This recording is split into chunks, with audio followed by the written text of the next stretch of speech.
Let's see. Okay. You know what this is?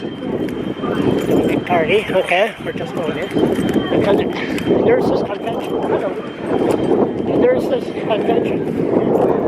And we see somebody there smoking. No, I told them, sure, why are you smoking for? We're not condemning the nurse, they're unsung heroes. But they just stress out. Yeah. Everybody's stressed out these days. There's that way, yes. Pretty awful. You get into some of the schools and they talk about having way over half of the kids have got some sort of anxiety disorder or other problems. So it's a big deal. I never did this before. I think you know where we're going. My God, the house opened in 10 minutes. That's why I'm walking fast. And a haircut. If he's got anyone else there, then I'm out of luck. We'll also find out. You did a good job for Kingslayer. Thank you. Beautiful. Finally, yeah. Finally. But thanks to Minister Oliver, put a lot of effort into it too. So you should get due credit, and the community, of course, has been pushing for this for how many years now? Yeah. It's crazy. But why would they push it? Why would it be 100 in the first place? Well, I mean, it used to be the highway, right? So I think it was... The old Trans-Canada Highway. Yeah. So I don't think it came down from the time that it was actually the Trans-Canada. So that change just didn't have any... I'm assuming that once they changed it from the highway, they didn't bother changing anything else. So I like it. You're in luck. Yes. You're in luck. Hey. How you doing? You're doing good. Yes. You're still hanging around with him. I'm holding my papers, my court papers. They serve me. I gotta go to court. So. You're going to take a picture of you getting your hair cut. No, picture. That's ridiculous. A movie. Yeah, we're doing a nice video. This is different. You might be a Hollywood star, yeah. He's stuck here now. Okay, let's talk about measles. All right. So, did you screw up, or there's something you said you shouldn't have said, or? I don't think so. No. No, and it's like I agree with you that you said that it's like having a kid bring a gun to school. Mm-hmm. Did you watch the interview, me and Ted?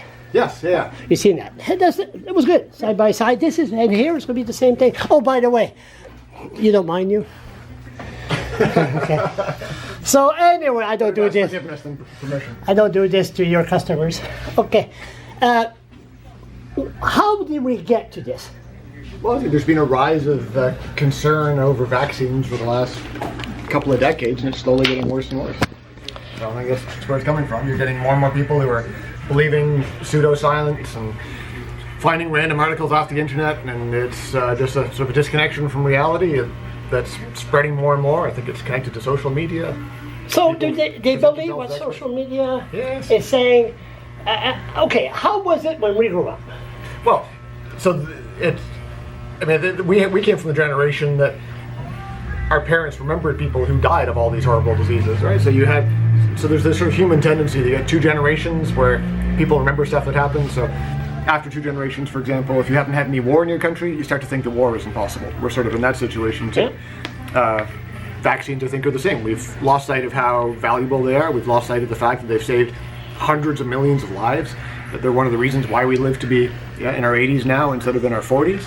And that perspective, as we lose it, it ends up with what we're seeing now, with a combination of, I think, gullibility, to be blunt about it.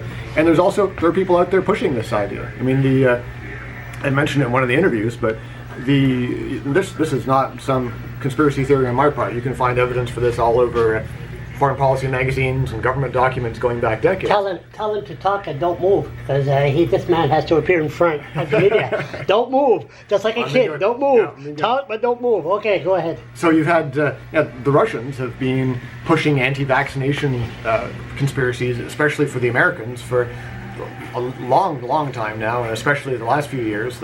Around the time of the last presidential election, with all the reports that we had about Russian security forces pushing Donald Trump. The only other thing they were talking about as much as Donald Trump were anti-vaccination conspiracies. So there's been a real effort by the Russians to try and push this idea, especially in the States. And we're next door. Lots of us speak English, so we end up by getting a lot of that stuff. So we get more heavily influenced here than a lot of places. A lot of these parents are not disciplined. They grew up in a generation that you have to talk to them. You can't touch them.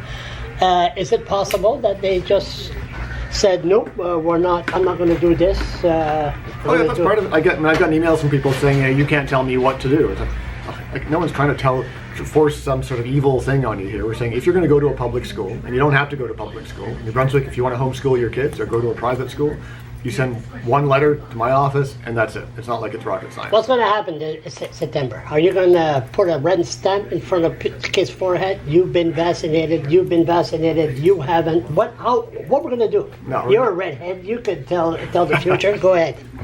I wish I had that power. We're going to try and get the non-medical exemptions taken out. So saying that because there are some kids who. What does that mean? Well, there are some people who can't get vaccinations because of health reasons. So, for example, if you've had cancer and are going through treatments and your immune system's damaged or suppressed, whether for a short-term illness or a long-term condition, if you're like that, then we're not going to force people like that to get vaccinations. And in fact, we need everyone else to be vaccinated, so those kids don't get sick. Because if they're exposed to something like the measles that could just hurt you or I, could kill them. And we forget about the fact a lot of these diseases are fatal. So then the goal after that is to, as quickly as possible, make sure that everyone's vaccinated. And so we've already got stuff in the law about that. It's just the law hasn't been followed for a long time. So we're going to follow the law, tighten up the exemption. What's the law? The law says that kids have to provide evidence of vaccination before they register for school. And that just has not really been happening in a lot of the school districts. What's worse, French immersion or this? This one is easier for me because the French immersion is complicated and there are two sides to it. There are issues around teacher quality versus the educational system and all that kind of thing. Vaccines for me, this is a black and white issue about being sensible or falling prey to some really stupid and dangerous ideas. And I'm not going to, so this one I can be as full-throated in my defense of the vaccine system as I want, and I know I've got the Premier's backing, government's backing, we're going to make this work. Besides having somebody shove a camera on your face when you're having a haircut, are you confronted on the street by people that said my kid shouldn't have a vaccine? No, I've actually been kind of surprised and happy about the response I've gotten, which has overwhelmingly been positive, and I have had a couple of people stop me in the street to say the reverse, that they really appreciate it. And I had one woman who had also written me a letter, who's got her son has got cancer and is immunocompromised and hasn't been able to go to school because of fears of getting sick. And she stopped me and she wrote me a nice letter saying thank you, and then saw me on the street and said the same thing. So that's this is good. We sort of get caught up in these foolish sort of online style debates where people yell at each other and talk about freedom or oppression or whatever, and people send me emails saying I'm a Nazi. They're very brave with the email, huh? Well, exactly. You took a break last weekend, you? I did. I took a day and a half without checking my emails. How did that go? Well, how did that feel? What did you do? I went flying. You went flying? Yep. I went up to Woodstock and I have a little ultralight airplane and went and flew that. Oh, really? Yep. And how did that feel? Oh, it was fantastic. First time up since October of last year, and had a great time. Got to see the spring colors in the St. John River Valley. And no emails? And and of course I turned the emails back on, and I had 1,700 emails. So. 1,700? So you're getting a lot of angry, ugly emails, but not in your face. No, and people, and even the emails are overwhelmingly positive. There's certainly a few people who are sending me nutty things, but yeah, that's part of the job, and talking to people is part of the job as well. You read, and it's part of the job, having a haircut, having a camera poked right in your face. Remember John Thorne? We haven't seen him again. I wonder if we'll lose this customer. We're losing more customers this way. One more thing, how many measles case so far? There haven't been any, no increases since last week. Since last week? Yeah, so we're it's still focused in one area? Yep, it's still the St. John area. The dandelion is right there? Yep, so hopefully it won't go any further, and we can put this behind us and make sure our kids are vaccinated, focus on other things in the school system, like making sure everyone can read. And good job in Kingsclair. If they didn't hear me outside, Kingsclair lowered the speed limit. You're the MLA. Good job. Well, thank you for putting the pressure on as well. That was I think everyone was on the right side there. It just took a bit of time to get it done. Goodbye. Hey, thanks. Merci.